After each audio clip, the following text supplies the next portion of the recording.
நான் சொல்வதை நன்றாக கேட்டுக்கொள். இந்த உலகத்தில் நாம் என்னதான் நல்லது செய்தாலும் அதை பாராட்ட 4 பேர் இருப்பது போலதான் குறை சொல்லவும் 4 பேர் இருப்பார்கள். அதை எண்ணிக் கவலைப்பட்டு நாம் செய்யும் நல்ல செயல்களை செய்யாமல் இருப்பது சரியாகாது. குறை கூறுபவர்கள் யாரும் நமக்கு ஒரு பிரச்சனை வரும்போது நமக்காக உதவப் போவதில்லை. என் அன்பு குழந்தைகளே, இதை நீங்கள் தெளிவாக புரிந்து கொள்ள வேண்டுமென்றால் நான் ஒரு கதை சொல்கிறேன், அதை நீங்கள் நன்றாக கேளுங்கள். ஒரு ஊரில் மதன் என்று ஒருவர் வாழ்ந்து வந்தார். மதன் மிகவும் நல்லவர், நேர்மையானவர், இனிமையாக பேசக்கூடியவர், உதவும் மனம் படைத்தவர். இருப்பினும் அவருடைய மனதில் வெகு காலமாக ஒரு குறை இருந்து வந்தது. அந்த குறை என்னவென்றால், என்னதான் அவர் நல்லது செய்தாலும் அதை சிலர் புரிந்து கொள்வதில்லை.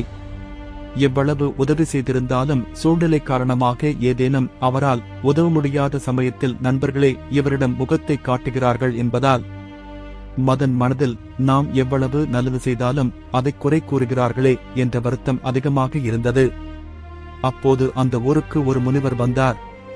அவரை காண சென்ற மதன் தன் குறைகளை அவரிடம் கூறினார். அதற்கு அவர் மதனை அழைத்துக் கொண்டு ஒரு சத்திரத்திற்கு சென்றார். இப்போது முனிவர் மதனிடம், அந்த சத்திரத்தில் இருந்து வருபவர்கள் என்ன பேசிக் கொள்கிறார்கள் என்று கேட்டுவிட்டு வா என்று கூறி அனுப்பி வைத்தார். மதனும் அந்த முனிவர் கூறியவாறு சத்திரம் வாசலில் சென்று அங்கிருப்பவர்கள் பேசுவதை உன்னிப்பாக கவனித்தார்.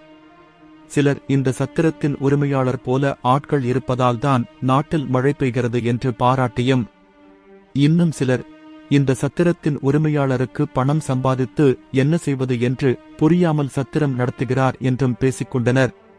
அதை கேட்ட மதன் முனிவரிடம் நடந்ததை அனைத்தையும் கூறினார். முனிவர் மதன் கூறியதை கேட்டதும் சத்திரத்தின் உரிமையாளரை பார்க்க இருவரும் சென்றனர். அவர்கள் இருவரும் சத்திரத்தின் உரிமையாளரை பார்த்தவாறு அங்கு நடந்ததை பற்றி கூறினார்கள். அதற்கு அந்த உரிமையாளர் சிரித்துக்கொண்டே என்ன சொன்னார் தெரியுமா? நம்மை குறை சொல்பவர்கள் நாம் கஷ்டப்படும் நேரங்களில் நமக்காக வந்து உதவப் போவதில்லை. அவர்களால் முடிந்தது குறை சொல்வது மட்டும்தான். எனவே இது போன்ற நபர்களை எண்ணி நான் ஏன் கவலைப்பட வேண்டும்? அவர்களுக்கு பயந்து எதற்காக நான் செய்யும் செயலை நிறுத்த வேண்டும் என்று கூறினார். அவர் அவ்வாறு கூறியதை கேட்ட மதனுக்கும் எல்லாம் தெளிவாக புரிந்தது. அன்றிலிருந்து மதனும் தன் செயல்களை திறம்பட செய்ய முடிவு செய்தான்.